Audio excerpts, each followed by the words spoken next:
Ready. Hello, I'm Sarah Sumbrum. I'm the artistic director at Dance Cleveland, and today I am joined by Moses Pendleton, founder and artistic director of MOMIX. Hello, Moses. How are you?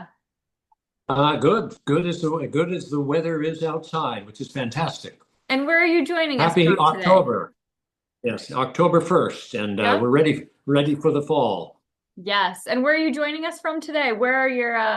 Where's the company kind of based? Company's based in New England, in Washington, Connecticut, Litchfield County, in the northwest corner of Connecticut, out in the country. It's a very rural environment. The company, as we speak, is running details in the studio slash barn studio as we speak. So Yeah. we're busy as squirrels, getting ready to entertain you and excite you in Cleveland. Yes, we can't wait. We've seen some of the behind the scenes videos, and it's just amazing to see the dancers and them obviously rehearsing and getting ready for Alice. We have never had Alice Yeah. before. I know previously we've had the company several times in different productions. But for people that are not familiar with Momix, can you tell us a very short description of, how the company came to be and kind of the original formation of the company? Well, I was a co-founder of Pilobolus, and back in those days, and Momix was founded in 1980, so it's 45 years old. It's not a young company, but basically what it is a company that I direct, and it's in the word Momix. It is an idea that it's not just dance, but it's not just circus, it's not just athletics, but it's a combination or kind of an alchemical mix of various forms of visual theater and physical theater to create a kind of a world that is, I think, magical and mystical, and it draws on visuals from the natural world. I would say it's Mhm. nature is my nature, and I'm as I say, was from a farm in northern Vermont, and I was not trained as a dancer, but I Hmm. was every summer I'd go to Mount Hood, Oregon, and train as a downhill racer. So Oh. a I had a very athletic background. So in a way, Momix is putting an aesthetic on the athletic.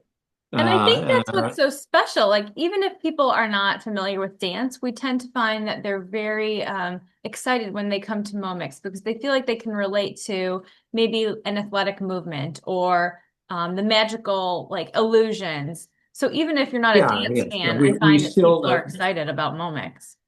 Yeah, I think the principle is the magic of the human body in motion, and it's these are highly trained, capable uh, people, actors, dancers. They're definitely take a ballet class every day, so they're very good dancers that are doing interesting things. And the Momix uses extensions of the body through props and lighting and music to make these connections of the human body to the non-human, to the plant and the animal, the mineral, the surreal. And I think that is an exciting aspect of Momix is to seeing those connections and seeing Yeah. something that you're not quite sure you know what you're looking at, but you're Yeah. engaged. So because you Hopefully have you're interested. artists that are so specific. I mean, I feel like the type of dancer and the type of artist that you're looking for when you cast for the company, what is it that you're looking for in an artist when you cast for Momix? Because I feel like it must be very different than many other companies. We're just having auditions at the moment, actually. And what we look for, obviously, we test people out in terms of kind of the physical requirements of the show, Hmm. first of all. And then, even more importantly, you find out kind of their innate sense of musicality. So they improvise a bit, and we get to sense how they relate to music unconsciously. That kind of the poetic sense and reaction to their environment is Hmm. an important criteria. Yeah, that's Important thing interesting. for us. So why don't we dive right into the rabbit hole, if you will?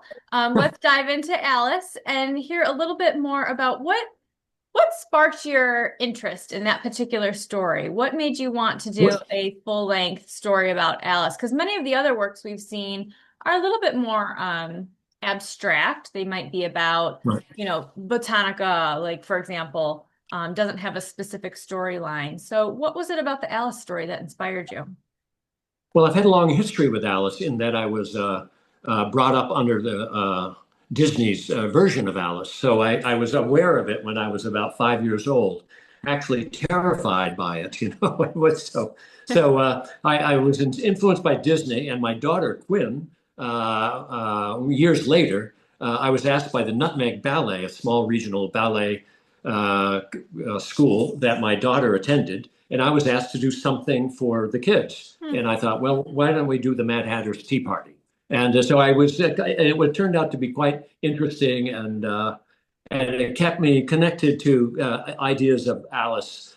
And then years later, the Pirelli Tire Company in New York, they do this famous gala to celebrate their whatever. They do a special calendar, and Okay. it was we did the mise en scène and the erection and the entertainment for this large gala dinner in New York, and it was on the theme of Alice. So there's Oh, 3 or 4 areas that actually required that I think about Alice, and then after that, I started to seriously think about it, and so it has a long history. But I do think the one thing to say about it is that Lewis Carroll and Alice and the story isn't really about reenacting exactly what Lewis Carroll wrote. And you right. need to understand also that you would have heard of Alice in Wonderland if it wasn't for a famous illustrator named Tenniel, who illustrated the book. So the words that Lewis Carroll wrote were always meant to be illustrated, to be visualized. And that's why that book lasted. People fell in love with the illustrations of the Mad Hatter and the Caterpillar, etc. Mhm. And in my research, I can see that I was very inspired, not by just Lewis Carroll but by other people's impressions of Alice, Salvador Dali, Tim Sure. Burton, of course Disney, and they took liberties with it and took off on it as kind of a springboard of invention. And so in that regard, we were following what Lewis Carroll ultimately wanted in my research. He said that his book was never finished. It should be ultimately seen as a live theater, and he oversaw over 100 productions Wow. during his lifetime of Alice in Wonderland on stage. That's what he ultimately wanted to have happen. So I'm sure he might have seen MOMIX and probably thought there was another chapter in Yes, there that we had. So, definitely. but we didn't do it. We didn't do it literally. It is called Alice. It's not Alice in Wonderland. It's probably Sure. more MOMIX in Wonderland. We took iconic characters, the caterpillar, the Mad Hatter, Alice. She grows very tall, and also vertically. We multiply her, and we take that as a springboard of an invention, throw it into the studio like an alchemical process, taking characters, iconic characters, and then spinning it in the studio with music and create some kind of thing that was there's Alice in terms of what you see, but it's not literally the story. I mean, Right. I half jokingly say that there are some people come out of that out of the concert mad as hell because there was no Alice Cooper music at all in the show, and they want their money back. So Yes, we've it is been called telling Alice, people and that it's not. I think the thing is, it's a MOMIX fantasy. It's our latest piece, and I think it is quite a trip to watch, and God knows in the world today, it's a nice for 2 hours. It's a welcome escape just to get Yeah. out and let MOMIX entertain you and take you on a bit of a trip, so to speak. Yes. Yes, definitely. We say that, it's not designed for your 3-year-old. It's not your Disney version of Alice in Wonderland, right? But I think for Yeah, no, anyone, yeah, there's some darker sections, but even in Disney, it's not so light. I was oh, actually had nightmares over the Mad Queen. When I was 5 years old, the Mad Queen was quite frightening, and yes, so I agree. there is that element to it. And as I say, it's what is it? A kid show for adults and an adult show for kids. I don't know There you how you go. want to put it, but I think the kids enjoy it a lot. Obviously, it's visual and it's imaginative, and if you can stimulate the imagination and not have the audience fall asleep, then we've been successful. All is good. Yeah. Yes. So tell us about the prop selection and the costuming. I feel like with Momix, costuming and props and things like that are so important and they really change the piece.